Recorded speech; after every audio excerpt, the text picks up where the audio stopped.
नमस्कार।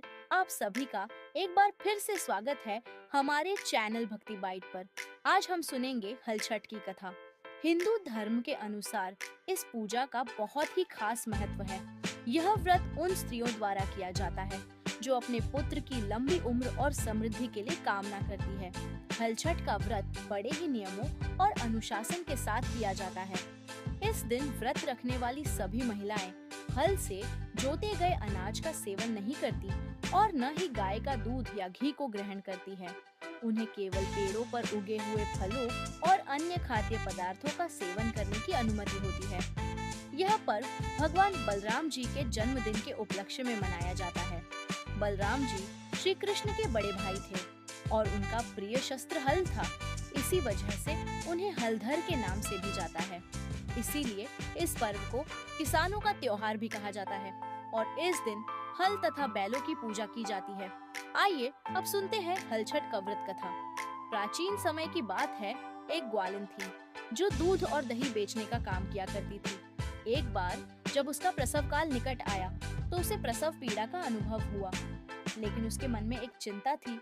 उसने सोचा कि यदि वह अभी प्रसव कर लेगी तो उसके दूध और दही का क्या होगा। इस चिंता में उसने अपने सिर पर दूध और दही के घड़े को रखा और गांव-गांव बेचने के लिए निकल पड़ी। कुछ दूर चलने के बाद उसे असहनीय प्रसव पीड़ा होने लगी और वह एक झाड़ियों के पीछे चली गई और वहां उसने एक बच्चे को जन्म दिया। लेकिन अपने स्वार्थ के कारण वह बच्चे को वहीं छोड़कर पास के गांव में दूध और दही बेचने के लिए चली गई।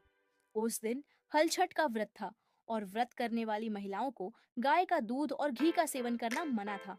परंतु ग्वालिन चालाकी से गाय के दूध को भैंस का दूध बताकर गांव के सीधे साधे लोगों को बेच दिया।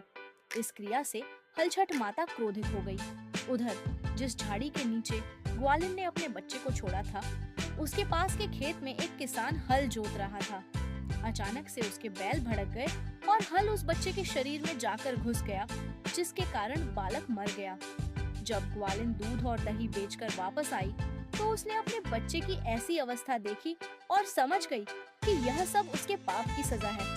ग्वालिन ने यह निश्चय किया कि वह गांव जाकर अपनी गलती को स्वीकार करेगी और सभी गांव वालों से माफी मांगेगी। उसने गांव की गलियों में घूम-घूम कर अपने किए के लिए क्षमा याचना की।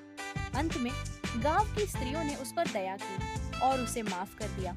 जब ग्वालिन फिर से उस झाड़ी के पास पहुंची तो यह देखकर हैरान रह गई कि उसका पुत्र जीवित था। उसने तब से झूठ न बोलने का संकल्प किया। तभी से सभी महिलाएं अपने पुत्र की लंबी उम्र के लिए हलछठ माता का व्रत और पूजा करती है। कहा जाता है कि जब बच्चा जन्म लेता है तो छठी माता उसकी देखभाल करती है। इसलिए बच्चे के जन्म के 6वें दिन छठी माता की पूजा भी की जाती है। आपको यह कहानी कैसी लगी? कृपया कमेंट करके जरूर बताएं और हमारे चैनल भक्ति बाइट को सब्सक्राइब करना न भूलें। धन्यवाद।